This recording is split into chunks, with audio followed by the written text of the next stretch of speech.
divine feminine and divine masculine. So mostly in our world, what's present is the counterfeit masculine and also the counterfeit feminine. They're both equally terrible. There's sort of a cultural thing where, you know, the masculine is terrible and evil and feminine is always good, but they're both equally terrible when they're overpendulated and in a toxic sort of environment. And masculine and feminine work really beautiful when they work in harmony together as designed. So the toxic masculine is, you know, always having to be right, being a bully, being overly strong, telling everybody what to do, rigidity, overly structured. Everybody has to comply and submit to the toxic masculine. The toxic feminine is victimy, uncommittal, always undermining, always second guessing, underhanded, you know, and so chaotic. And so now both of those qualities are great when in balance, and both of those qualities are terrible when they're out of balance. Many of us have been raised in a toxic masculine environment, and it's terrible the way that it is. I and many of us have been raised in a toxic feminine environment, and that is terrible in the way that it is.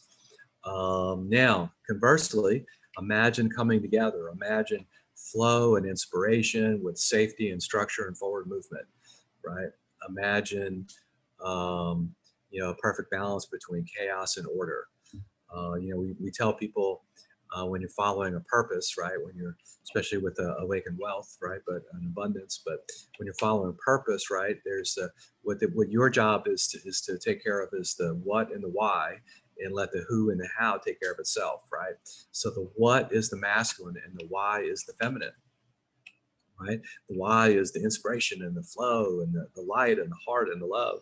And then the what is the forward movement, the vehicle, the structure, the safety, the constraints that constrain us in a particular direction, right? The electricity is the feminine and the light bulb is the masculine.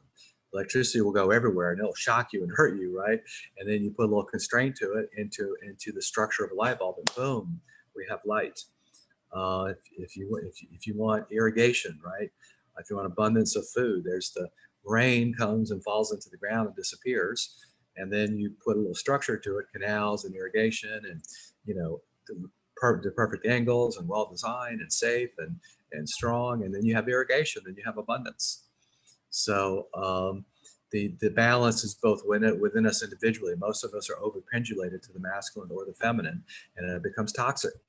And it doesn't take much to kind of feel into what that looks like.